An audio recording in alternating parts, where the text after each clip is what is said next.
Noodle Kidoodle was an American retail chain that sold educational toys from 1993 until 2000. Welcome back to my channel. If you haven't already, please hit that subscribe button and notification bell so you get notified of my latest videos. Please hit that like button and leave a suggestion or a comment. You might see that in a future video. Thanks for watching, and now back to a regular scheduled program.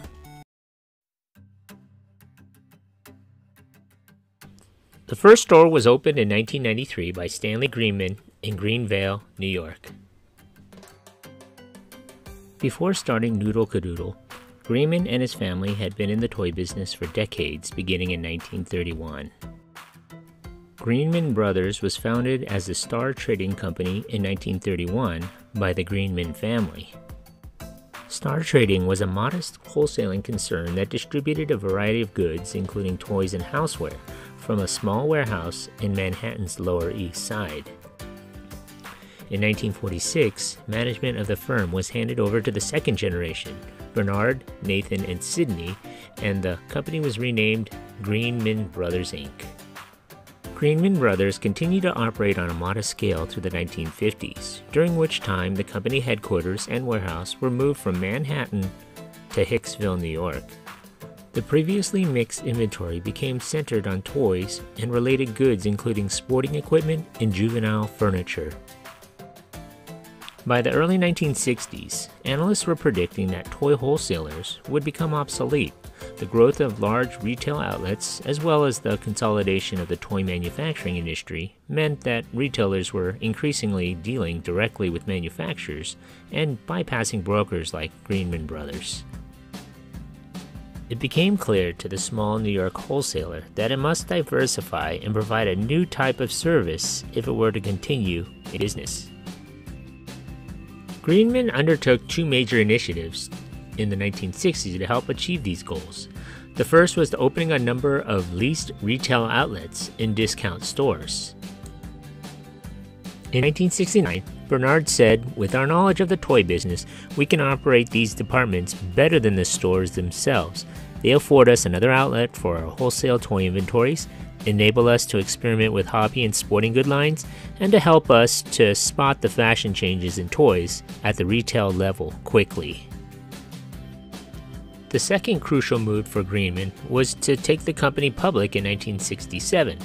The injection of cash made available by this step allowed the company to expand and upgrade its warehouse facilities.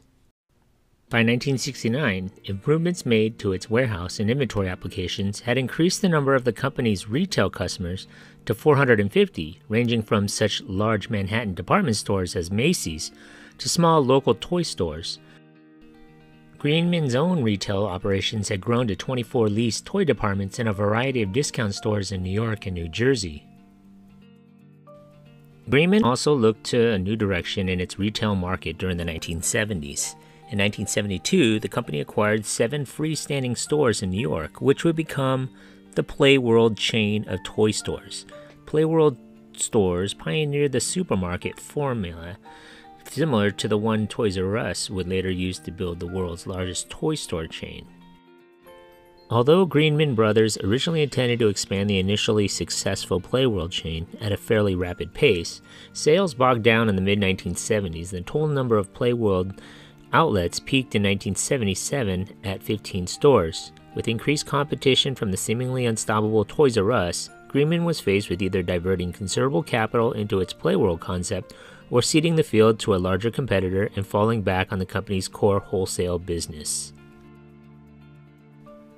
In the late 1970s, Greenman began to close Playworld outlets, and by 1984, only 6 Playworld stores remained in operation.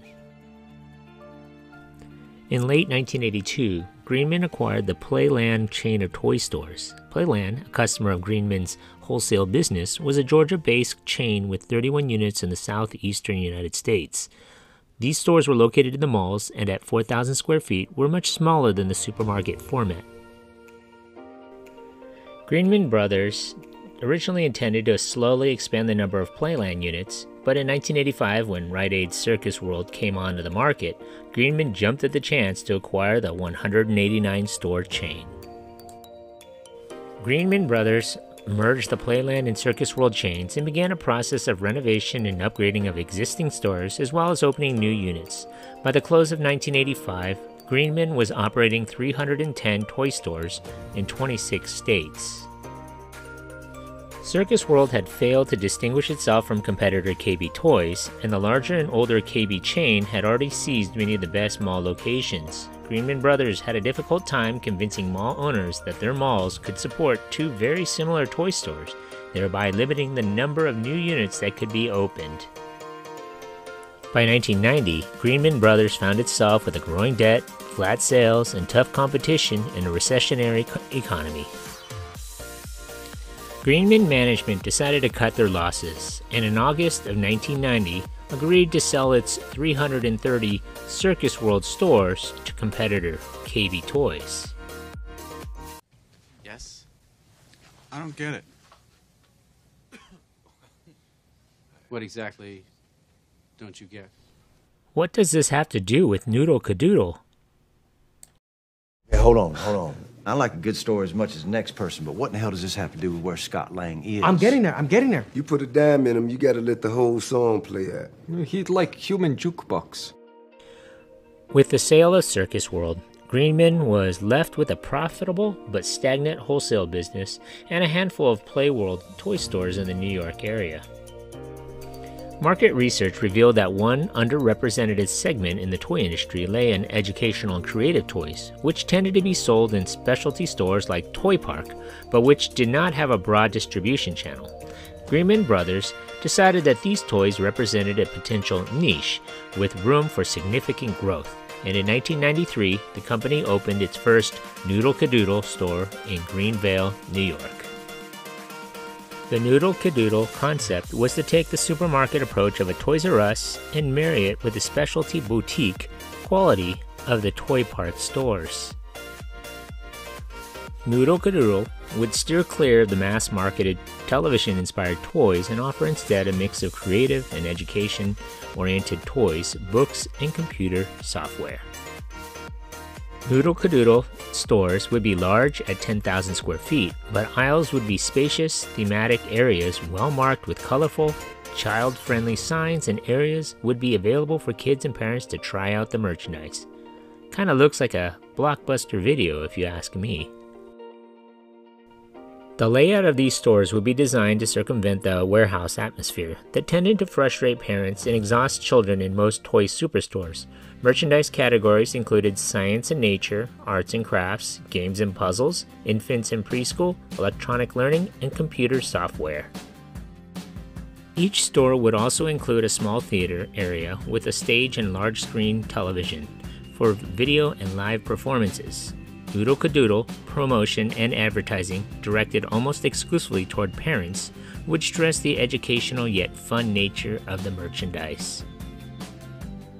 After the first store in Greenvale showed decent sales in the first year of operation and customer reviews were favorable, the decision was made to go ahead with new store openings. Over the course of the next 2 years, 20 Noodle Kidoodles units were added to the Greenman Brothers roster. In December of 1995, Greenman Brothers officially changed its name to Noodle Kidoodle, bringing it close to its 60-year family wholesale business. By 1996, Noodle Kidoodle was operating 21 stores in New York, New Jersey, Connecticut, and Illinois, with plans to open at least 15 more stores in the following year and several hundred by the end of the decade. By 1998, Noodle Kidoodle had grown into a chain of 32 stores in New York, New Jersey, Connecticut, Boston, Chicago, and Detroit. In May of 2000, Noodle Kidoodle's 59 stores was acquired by Zany Brainy for $40 million. All stores were rebranded under the Zany Brainy name. Hey, if you just watched my video, thanks for watching. Hit that like button and please subscribe to Eric C. Productions.